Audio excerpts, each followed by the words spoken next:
Paano ba maiwasan ang inggit? That's what we're going to talk about today.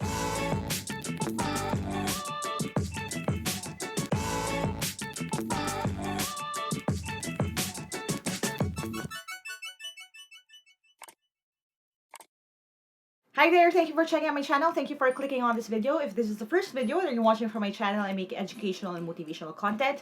This video in particular is part of my Sunday motivation series in which I try to help set the tone for your next week. And since I'm filming this as the first Sunday motivation for 2020, I hope it kind of sets the tone then for the rest of your year. And if you're watching this at a later date, okay lang din kasi I think the things that I'm going to talk about here will be timeless naman. Hindi naman necessarily na sa beginning lang ng taon ito magiging helpful sa inyo. Ang babaguhin natin kasi dito, and sinend itong question na to ni Arvie, no? Sabi niya, paano daw maiwasan ang inggit? And itong pag-usapan natin is more about mindset, more about attitude, more than behavior, okay? Pero I'll try to walk you through some of the exercises that I do, the way I think, and hopefully makatulong to sa inyo as you combat inggit this year. 2019 na uso yung phrase na sana all, China oil, China all. Alam mo yung dami-dami mga combinations itong phrase na to. Pero yung sana all kasi na sinasabi ng lahat, ay ibig sabihin lang nun, it's whatever yung pinost ng iyong kaibigan sa social media, may bagong sapatos, bagong iPhone, bagong damit. May magko-comment usually sana all. Basically, yung sinasabi niya doon, sana ako din meron. And dahil doon, nagkaroon ng culture na prevalent sa social media ngayon, ng inggit, na parang, pag may nag-post ng magandang balita, parang sana ako din, sana ako din. Sana yung meron ka, meron din ako. And hindi ba yun naman yung pinaka-core definition ng inggit? Ang inggit kasi to me means wanting something that someone else has. Okay? Wanting something na wala sa'yo, na meron ng iba. And doon nanggagaling yung problema. Kasi kung it's regular desire, as in wanting something, I think it's healthier versus wanting something na meron na yung ibang tao. Doon nagkakaroon ng negative na feelings. Bakit? Kasi kung gusto mo lang ng something na wala ka pa as a persona, kasi yung kaya, for example, ako, gusto ko ng Jordan 1 na Chicago. Wala ako nun. Pero gusto ko siya. It becomes a goal. It becomes motivation din for me to work hard and hopefully get my hands, my feet on a pair. Pero kung inggit ang pinag-uusapan, hindi ganun yun. Ang inggit is different kasi you now want something that someone else has. Ibig sabihin, hawak niya, bakit siya meron, bakit ako wala? Bakit siya maganda ang buhay, bakit ako hindi? Bakit siya matalino, bakit ako hindi? So, nagkakaroon ng negative feelings dahil you get upset with different people. For example, kapag na-feel mo na, ay, siya meron, ako wala. Sometimes, you get upset at number one, the person na meron. Parang, bakit siya meron? Bakit ako wala? Bakit siya deserving? Bakit ako hindi? I'm better than her. Bakit siya meron, ako wala? So, nagagalit ka dun sa taong meron. Next, nagagalit ka sometimes sa magulang mo, sa pamilya mo, dun sa people around you. Kasi, kung mayaman kami, meron din ako nun. Kung mayaman sana kami, di may pambili ako ng ganyan. Kung masipag magtrabaho yung magulang ko, sana mayaman kami. Yung ganong thinking ba? So, you get upset at people around you. Next, you get upset sadly. Sometimes, people get upset at God. Sometimes. Kasi, Lord, bakit siya? Masarap ang buhay niya pag nanakaw naman yung pamilya niya, ganyan sila, mandarambong siya sa babae ng utang, pero kasarap-sarap ng buhay niya. Yung ganong thinking, na parang iniisip mo na, siguro Lord, ang unfair mo naman, parang ganyan. Ang unfair mo kasi hindi mo ba ako mahal? Bakit siya? There's even this phrase that even I jokingly use sometimes, yung, wow, siya na yung anak ng Diyos. Kasi parang, makikita mo minsan parang, bakit siya na lang lagi yung may blessing? Bakit siya na lang lagi may bagong bagay? Bakit ako wala? So, yun yung negative na effect ng inggit. Kasi now, you're looking at someone else with grudge dahil meron siya ng isang bagay na gusto mo.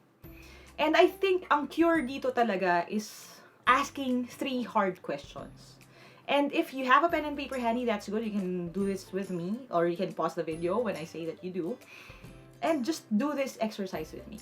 Okay? Now, may mga facts kasi na hindi natin maiiwasan, and I'm going to talk about that din as we go along. Okay? Now, ano yung first hard question that you have to ask? The first hard question that you need to ask is, what do I want?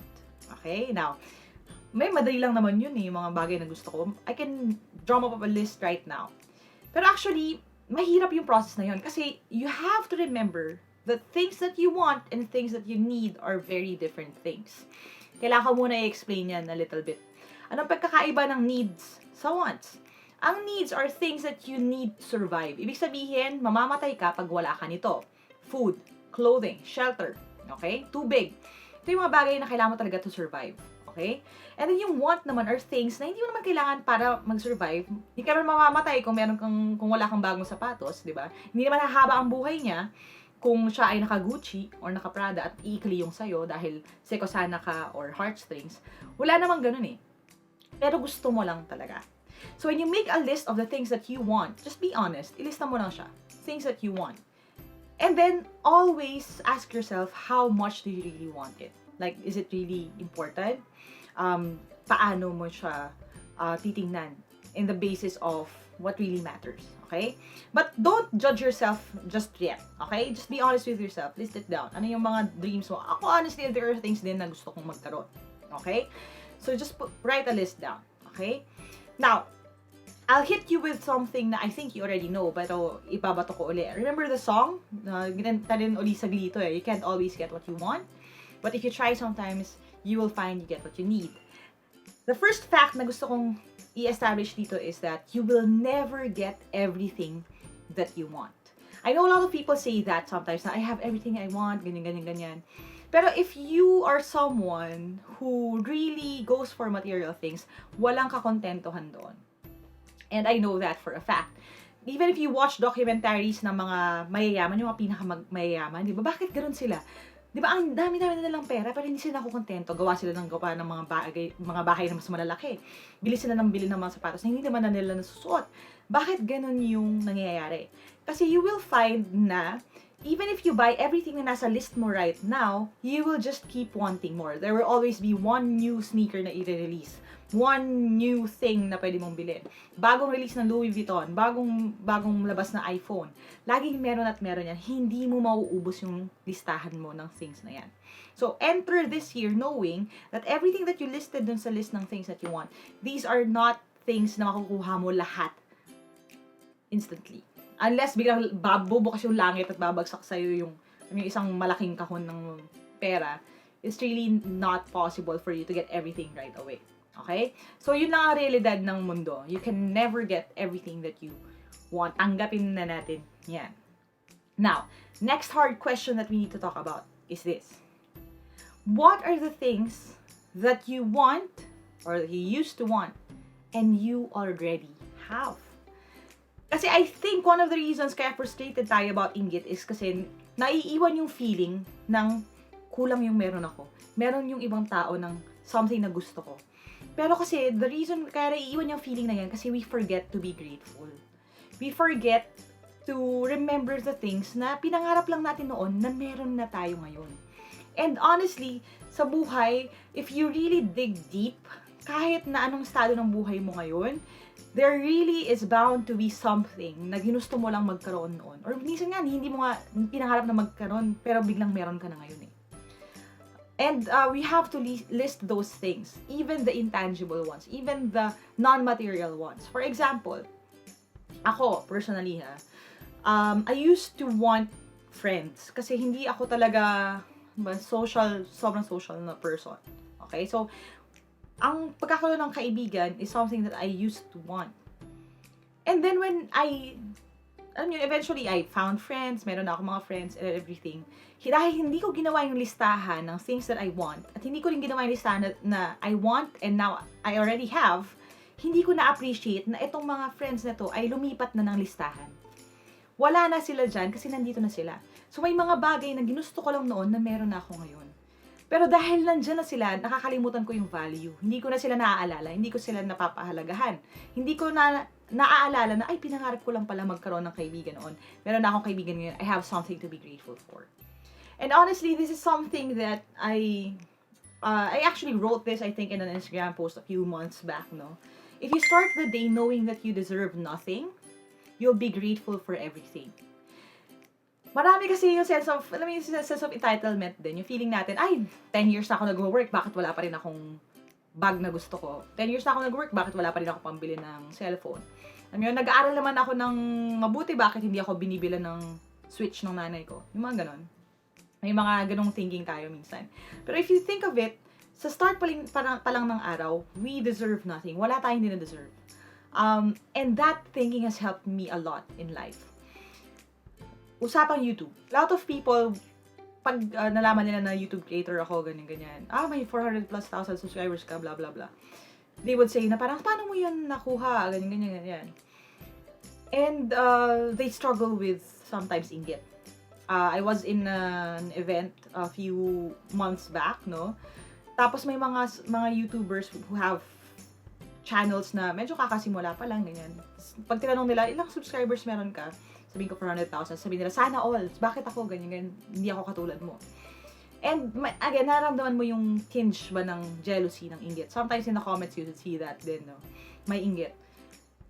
Pero I didn't really struggle with it that much. Kasi, kahit na nagsimula ako na nagmagawa ako ng video sa YouTube, my goal was never to get subscribers. Or na kumita sa YouTube. Hindi ko yun goal. Ang goal ko lang, sabi ko, I always used to say this, if I help one person through one video that I make, sulit na yung pagod ko.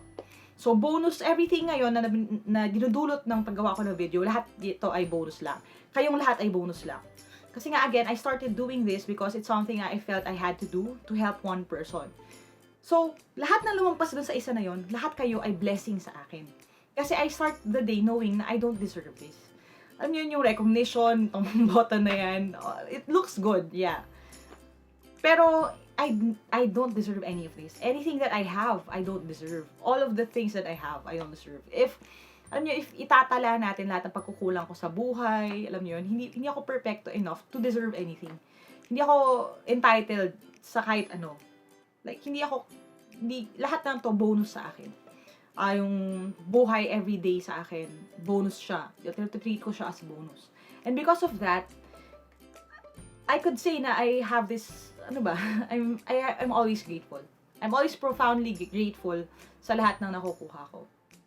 So when I have milestones, like yung nga, meeting sila Sir Carlo Ople, sila Team Lyqa, all of the people I met through YouTube, growing itong YouTube family natin, all the material things that I have, the things that you send, yung mga gifts ninyo, all of these bonus lang siya sa akin. Kasi nga, na-realize ko na earlier on na I deserve nothing. So, doon nang gagaling yung feeling na yon, na I'm always grateful because I know na I deserve nothing, none of the things that I currently have. So, again, doon sa listahan ko ng things that I want, eventually, they do find their way dun sa other side eh. Things that I used to want but I already have. So, I want you to think of it that way then. I want you to make a list of things na ginusto mo lang magkaroon noon pero ngayon meron ka na. Family, anak, gusto mo magkaroon ng trabaho noon, ngayon meron na.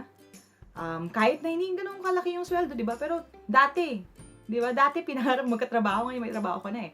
Pero we forget to be grateful about things that we already have. So, yun yung next. Contra-inggit, look at the things that you already have. Now, third and final, this is the most difficult question of the three. And I think if we persistently remind ourselves then of this, madadevelop din yung attitude natin ng gratefulness. And more than that, our need to help others. Which is this.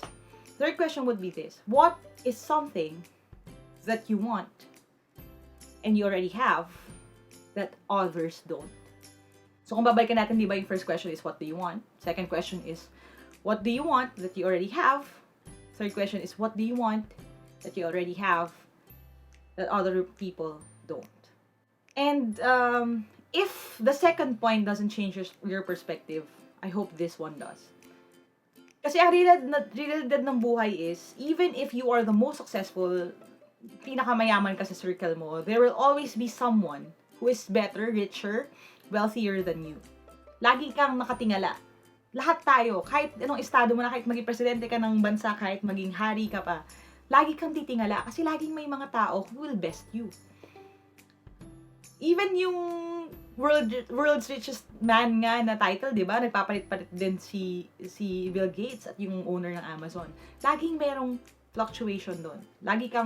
We are meant to look up. Okay? And the sad part of that is, dahil nga lahat tayo nakatingala, we forget that there are also people na nakatingala sa atin. Na kahit anong estado mo sa buhay right now, may someone out there who would give everything to trade his life for yours. What do I mean by that? Kahit na hindi tayo mayaman sa mga material things, if you have your parents with you, believe me when I say there are people who are wealthy who would tell you na, alam mo, sana kahit hindi na lang ako mayaman pero buhay pa yung magulang ko.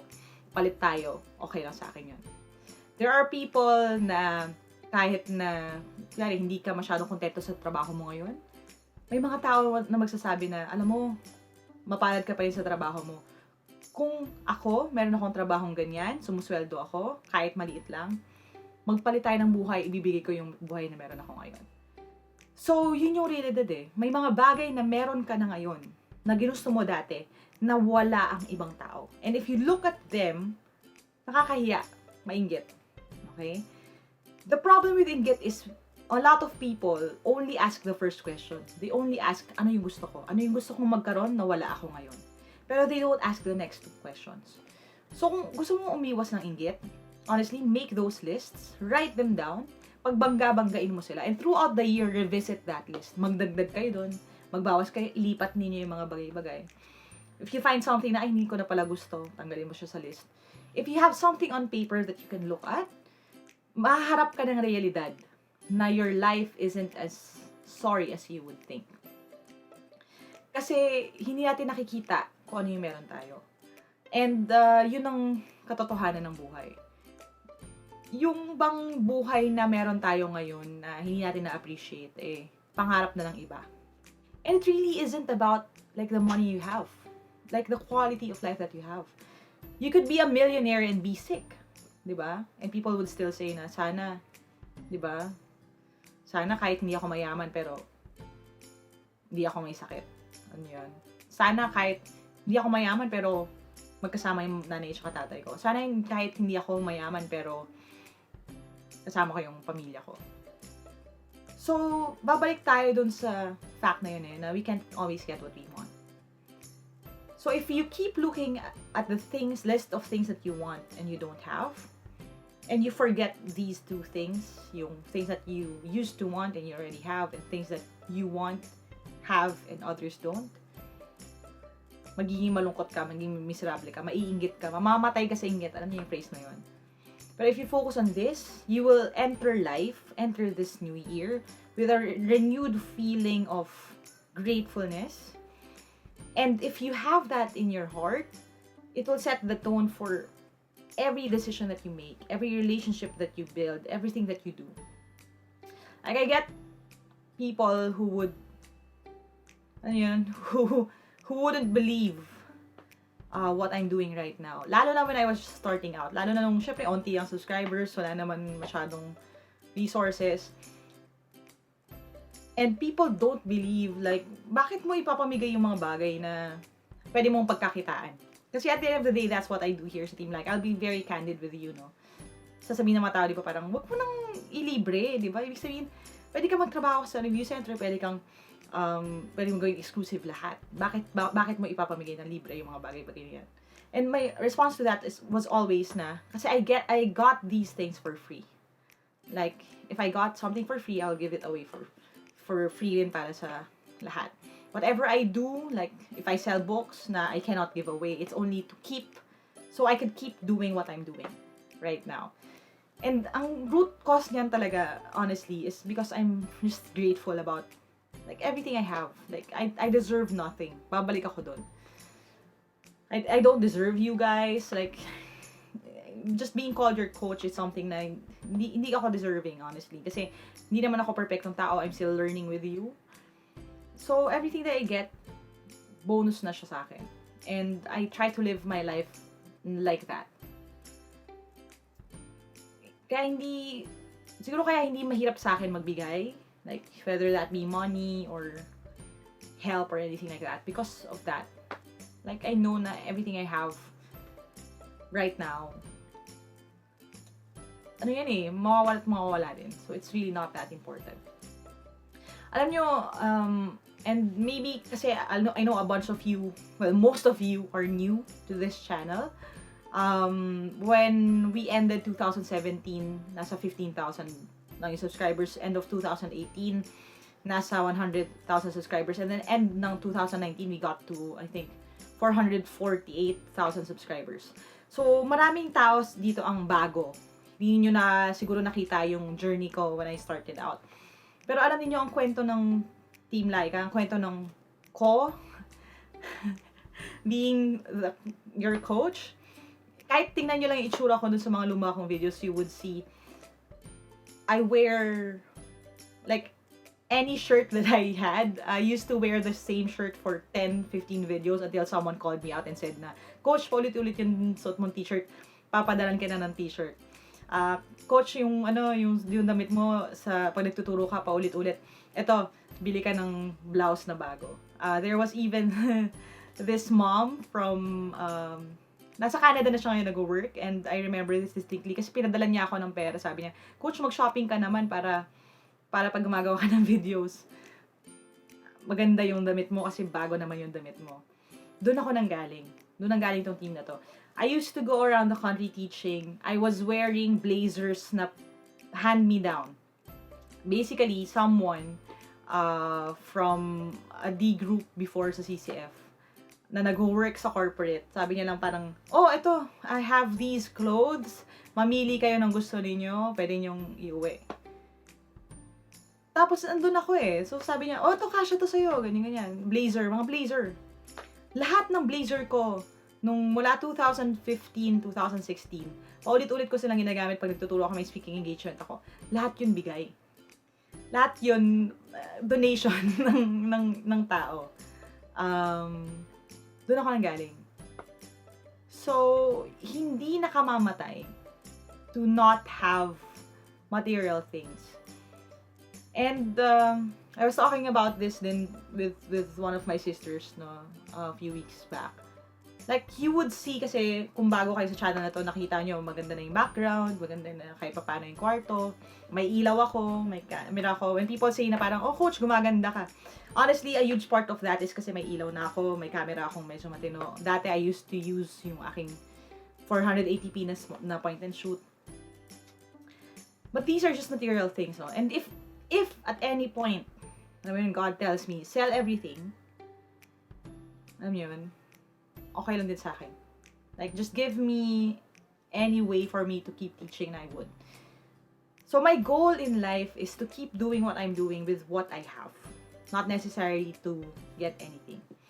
Kasi alam niyo, one more thing that I would leave with you as I end this video, na medyo nag-ramble na rin ako, no? Just to be more honest with you guys. One thing na gusto kong iwanan sa inyo is this. Life is more about being all you can be. It's about being who you were meant to be. It's not about having the things that you want.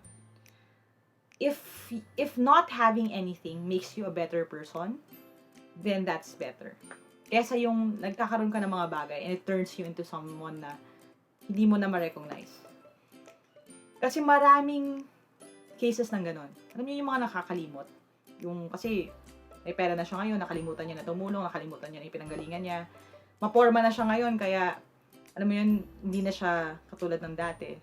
And one of my fears is that, like, I always say this, no, if success is going to be worse for you, then it's better to fail. Kasi totoo yan sa buhay ko eh.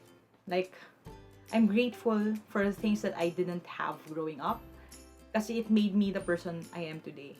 Kasi alam nyo, at the end of the day, yung hunger, yung not having things that you want, actually, yan ang magiging drive mo in the future. You work harder because you know how it is na magutom, you know how it is na wala kang pambili.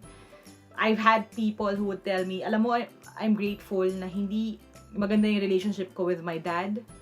I mean, it's not ideal ha, pero na-appreciate ko yon. Kasi dahil hindi naging mabuting ama yung tatay ko sa akin, ngayon, ganado ako na maging mas mabuting ama para sa anak ko.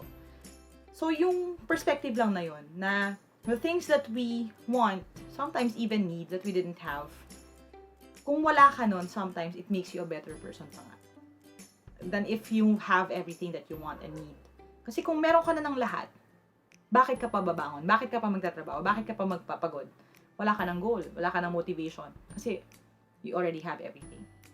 So, it's not wrong to want something. Honestly, it can be a good motivation. Pero remember, at the end of the day, that we deserve nothing. And then everything else will be a blessing. So, hopefully, kahit paano, kahit medyo mahaba itong video na to, medyo nag-ramble ako, may napulot kayo dito sa video na ito. And throughout this year, I hope, mabawasan yung sana all. Okay? May we be more aware about the things that we have and we don't deserve. Be thankful about the things we already have as we go after the things that we don't. May we remember to prioritize our needs over our wants. May we prioritize the things that are priceless over the things that are pricey. And makarry over natin yan throughout the year. I'll journey with you in this. Honestly, if you have any other questions then you want me to talk about, comment nyo na lang sa baba. So again, thank you so much kay Arvie for sending this question. Ano rin challenge din for me to, alam nyo yun, revisit my perspectives on these and hopefully share something to you. So thank you guys, I guess. That's it muna for now. This is our first Sunday motivation for 2020. More coming up, so if you don't want to miss those, don't forget to subscribe and hit that bell icon. And again, if you want to reach out to me directly for advice, personal quotes, mga motivation, meron kayong pagdadaanan that you want me to give you advice on, my personal advice, you can go to my personal Facebook page. It's www.facebook.com/atelayca.